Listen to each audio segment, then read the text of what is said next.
ஹாய்ங்க, வாங்க வெண்டைக்காய் பொரியல் பண்ணுவோமா? கடுகு உளுத்தம் பருப்பு போட்டு தாளிச்சிட்டு ஒரு வெங்காயம் போட்டு நல்லா வதக்கிடுங்க.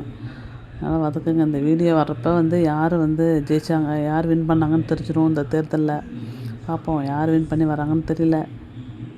யார் வின் பண்ணாலும் நம்ம மக்களுக்கு நல்லது நடந்தால் சரி. நல்லது பண்ணுறாங்க யாரோ அவங்க வந்தால் நல்லாயிருக்கும்.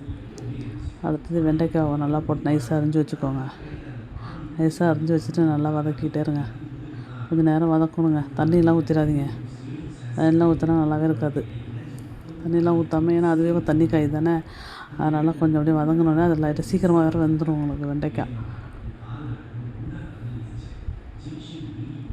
அதுக்கு பிறகு மூடி வச்சுருங்க, கொஞ்சம் வேகட்டும்.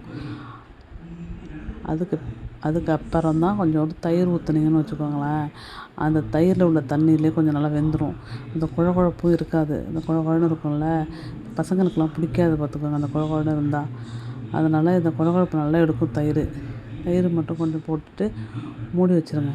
மூடி வச்சோன்னே வெந்துடும். வெந்த பிறகு தாங்க நான் எப்போதும் கொஞ்சம் என்ன போடணுமோ, கொஞ்சம் மிளகாத்தூளும் கொஞ்சம் உப்பும் போட்டு நல்லா வதக்கிட்டு மூடி வச்சுருவேன்.